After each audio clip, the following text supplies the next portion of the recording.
It is Mercedes against Porsche, and although Paul suggests that the Jaguars are playing a softly catchy monkey game, it is, I think, Paul, a little surprising that at least one Jaguar hasn't by now worked his way up to the front, because I think there's little doubt that Michael Schumacher is being allowed to drive at this pace. It's not as if he's just disregarding team orders. No way he'd be disregarding team orders. He's setting these times very comfortably and lapping regularly 3:42s, whereas the Jaguar times are 5 seconds a lap slower.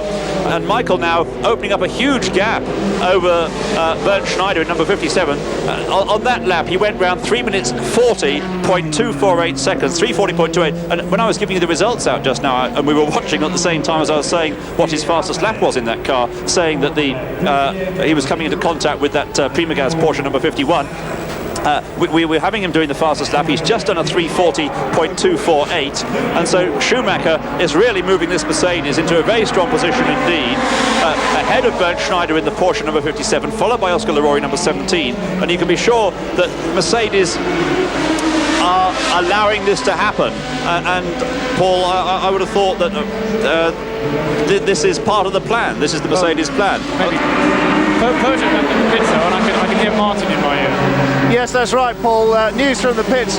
First of all, I'll cover the Peugeot story. The number 6 car, Keke Rosberg, was complaining of misfiring when it came out of the slower third gear corners, and that of course includes both the chicanes on the Mulsanne. Although they're not that much of a slower corner, they are certainly third gear corners now that they've been resurfaced, and so that car has been misfiring. The number 5, when it left after the fire, didn't in fact stay in for a long while but rejoined the race and then re-entered the pits again. So there's still problems with the number 5 car. It's fuel pressure that's the problem with the number 6 car. Just to run down some of the other changes, AO Spice, the number 40 car, which Lindsay James took out after her change, is now back in. Kathy Muller says, we lose something under the car, so I wasn't quite sure whether that was water or oil, but it seems to be the under tray coming loose on that car. It's up very highly, jacked up at the back, as you can see from your position. So the pink AO Spice is in the pits. It wasn't her lipstick, Martin, was it?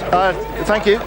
Too late with the buzzer there, but Ian, that's another Frank in the sexism tin. And there's a big spinner underneath the Dunlop bridge coming out of the Dunlop chicane there. That looks like the Kramer Porsche number 46, which was being driven at the time by Thomas Lopez, who had taken it over from Tiffany Dell, and I don't know if he's going to be able to get that one back from the pits. We're going to have a replay in. Well, yes, he's sideways as he comes into the view of the camera, and he gets it straightened up again in time to go clang with the rear end of the car into the tyre wall. Tyres become deranged from the wall, not from the car yet, but the force of that impact, I would suggest, is sufficient for him. Well, off he sets on a complete lap with the rear end of the car somewhat the worse for wear.